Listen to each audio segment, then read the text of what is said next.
Good morning students. अपने previous lecture में हमने ग्रेविटेशन और ग्रेविटेशनल कांस्टेंट के बारे में पढ़ा था।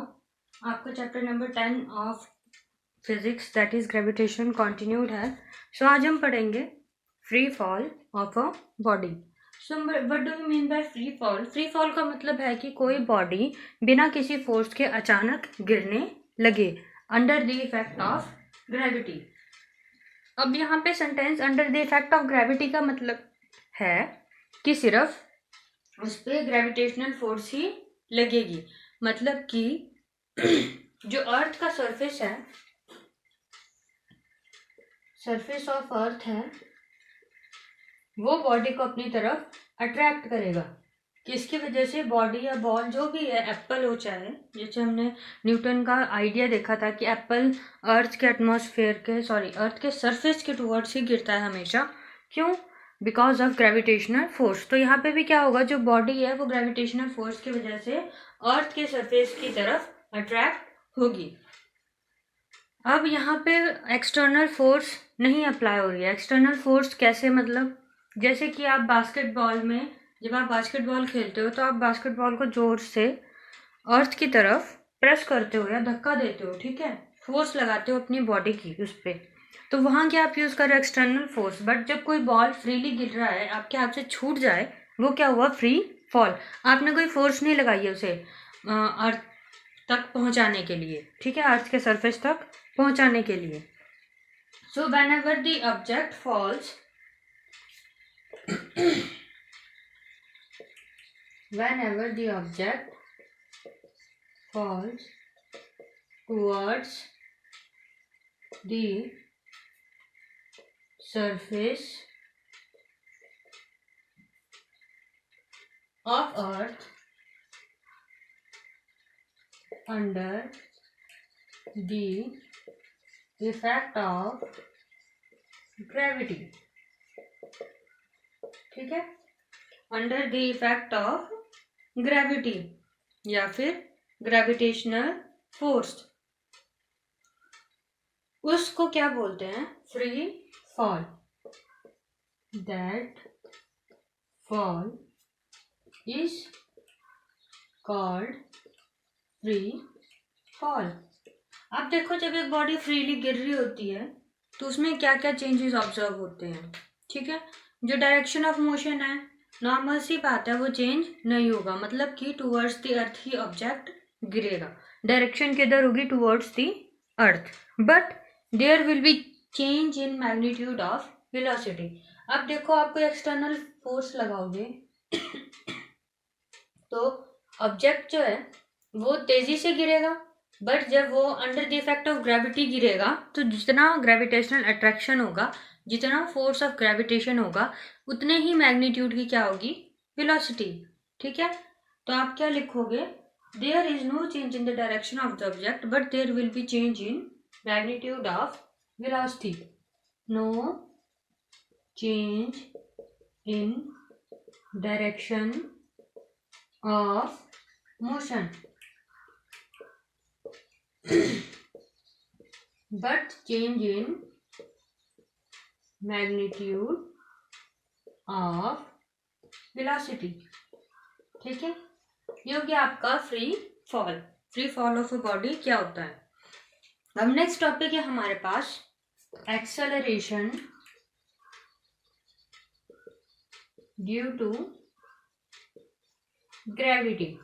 अब देखो, जब एक बॉडी ना under the effect of gravity गिर रही होती है या फिर ग्रेविटेशनल फोर्स की वजह से अट्रैक्ट होती है अर्थ के सरफेस की तरफ, तो क्या वो मोशन में होती है।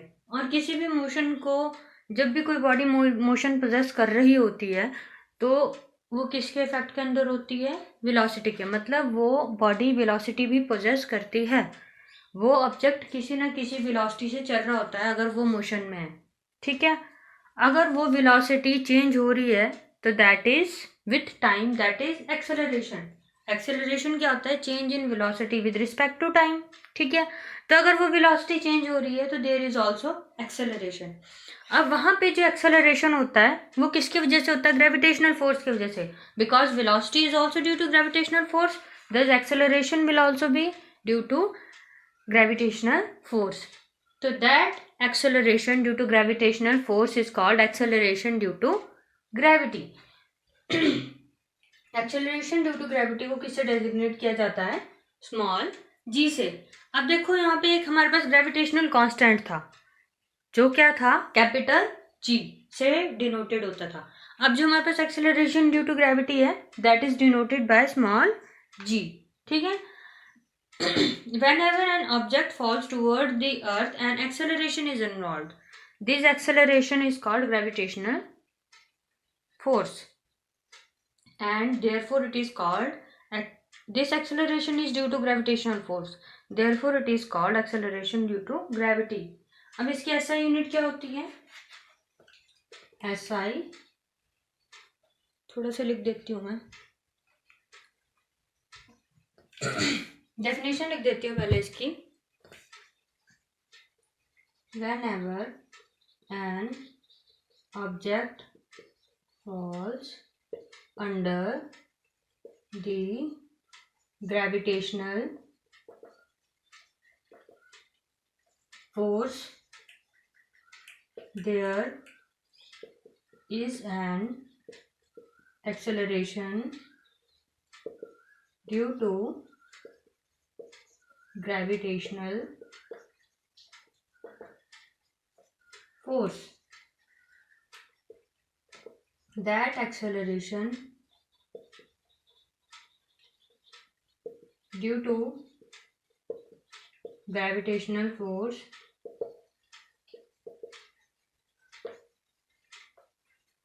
is called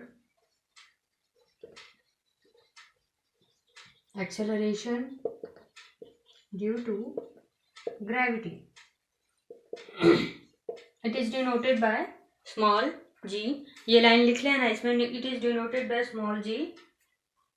ठीक है। इस its SI यूनिट इज वही होती है जो एक्सेलरेशन की यूनिट होती है। its SI unit is metre per second square, because it is acceleration due to gravity. Basically तो ये एक्सेलरेशन ही है ना, तो इसकी यूनिट भी क्या होगी? वही जो एक्सेलरेशन की है। अब अगर देखा जाए, हम इसका छोटा सा डेरिवेशन करते हैं। ठीक है। Let a freely falling body of mass m, हम कंसिडर करते हैं कि हमारे पास एक फ्रीली फॉलिंग बॉडी है मास m की।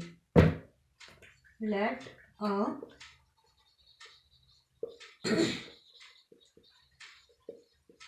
बॉडी ऑफ मास m है उस बॉडी का मास। ठीक है। हियर ग्रेविटेशनल फोर्स, या let gravitational force be mass m and gravitational force be f। ठीक है। And acceleration due to gravity be g, and acceleration due to gravity b g। अब देखो हमारे पास according to Newton's second law क्या होता है? Force is equal to mass into acceleration. ठीक है। अब यहाँ पे हमने स्मॉल m की जगह, ये तो हमारे पास फॉर्मूला है ना, हमने कंसिडर किया है, क्या किया है? Capital M and acceleration due to gravity is small g, force is F। So here it will be written as F is equal to M into g। ठीक है।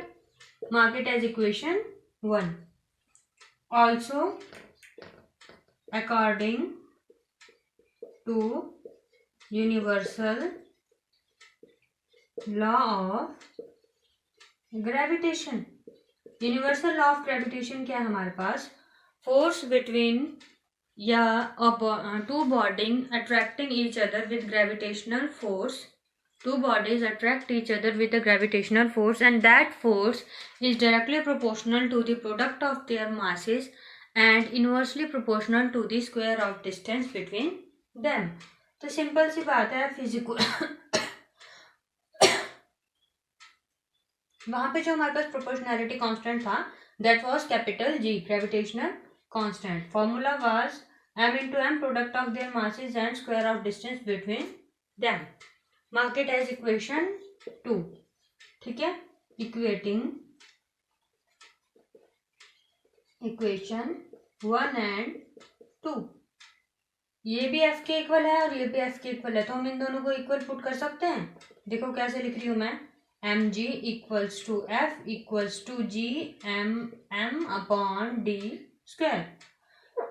मतलब ये इसके इक्वल है, ये इसके इक्वल है, हम इस f को हटा सकते हैं और डायरेक्टली इन दोनों को इक्वल लिख सकते हैं. mg equals to g m upon d square. ठीक है, g m upon d square. तो अगर हम यहाँ से force is equal to m into M का कैंसिल कर दें तो हमारे पास क्या बचेगा यहाँ पे, g equal g m upon d square. ठीक है, ये था हमारे पास जो आया, that is acceleration due to gravity. ठीक है, हमारे पास सिंपल सा फॉर्मूला हो गया, that is G M upon D square. अब यहाँ पे जो एम है दैट इज मास ऑफ अर्थ.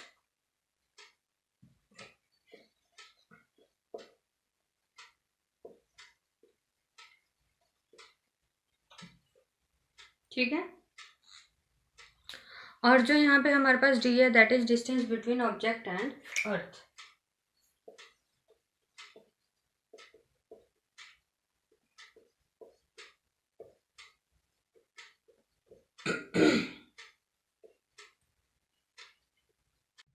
अब यहाँ देखो आपकी बुक और मेरी डेरिवेशन में थोड़ा डिफरेंस है. वहाँ पे जो मास ऑफ ऑब्जेक्ट है वो स्मॉल m कंसिडर किया है, तो जो वहाँ पे रिजल्टेंट है वो जो कैपिटल M है वो मास ऑफ अर्थ है. बट यहाँ पे जो स्मॉल m है वो मैंने मास ऑफ अर्थ कंसिडर किया है, क्योंकि मैंने मास ऑफ बॉडी क्या कंसिडर किया, कैपिटल M, या mass of object capital M consider किया है. तो इससे कोई फ़र्क नहीं पड़ता. अगर आपको बुक से करना है, आपका एक मास लास्ट में बचना चाहिए. दैट इज आपके पास फॉर्मूला क्या आना चाहिए, acceleration due to gravity that is small g is equal to gravitational constant multiply by mass of earth upon distance between object and earth का स्क्वायर. तो ये क्या आ गया आपके पास, एक्सेलरेशन ड्यू टू ग्रेविटी. ठीक है, अगर in case of earth consider करना हो आपको, मतलब आपको कंसिडर करना हो कि अगर कोई ऑब्जेक्ट अर्थ पे है, उसके बीच और अर्थ के बीच कितनी एक्सेलरेशन ऑफ ग्रेविटी होगी, या उसमें और अर्थ के बीच में क्या एक्सेलरेशन ड्यू टू ग्रेविटी होगा. ठीक है, क्योंकि जो ग्रेविटी है वो तो चेंज नहीं होती, ग्रेविटेशनल कांस्टेंट चेंज नहीं होता. So the acceleration due to gravity will be equal at all places expect of that pole and earth. अभी पता चल जाएगा आपको. Let the object be near to the surface of earth. ठीक है, let the object be near to the surface of earth. हमने consider कर लिया जो ऑब्जेक्ट है वो सरफेस ऑफ अर्थ के पास है. The distance will be equal to R. जो रेडियस देखो, अब यहाँ पे हमारे पास ये ऑब्जेक्ट जो है वो सरफेस ऑफ अर्थ के बिल्कुल पास है, तो मतलब जो अर्थ का रेडियस है वही इन दोनों के बीच में डिस्टेंस हुआ ना. दोनों ऑब्जेक्ट्स के बीच में डिस्टेंस क्या हुआ, R. Therefore the distance between objects is R. Here r is radius of earth. ठीक है, thus for object on the surface of earth, हम यहाँ पे जो ऑब्जेक्ट का मास है वो स्मॉल m कंसिडर कर लेते हैं. ठीक है, mass of object, mass of object small m. ठीक है, m से m कैंसिल हो गया, r स्क्वायर. d की जगह क्या लिखेंगे, डिस्टेंस क्या है यहाँ पे, r स्क्वायर. तो g is equal to G M upon R square. This is for earth. आप इसमें हेडिंग डाल सकते हो फॉर अर्थ। अब here g is gravitational constant. इसकी वैल्यू आपको पता है 6.27 इंटू 10⁻11 न्यूटन मीटर स्क्वायर और kg square inverse.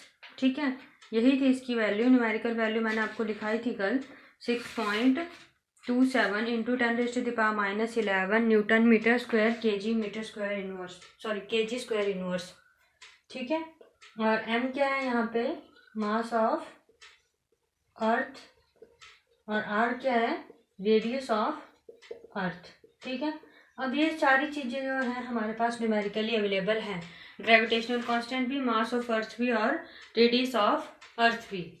So to calculate the value of g।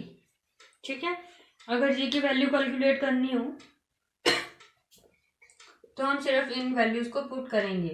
तो ग्रेविटेशनल कांस्टेंट की वैल्यू क्या है हमारे पास? 10⁻⁻11। अब जो हमारे पास मास ऑफ अर्थ होता है वो कितना होता है? 6 × 10⁻24। ये क्या है हमारे पास? मास ऑफ अर्थ। ठीक है, उसके बाद रेडियस ऑफ अर्थ क्या होता है? 6.4 इंटू 10⁻6। ठीक है, 10⁻6 ये होता है हमारे पास रेडियस ऑफ अर्थ।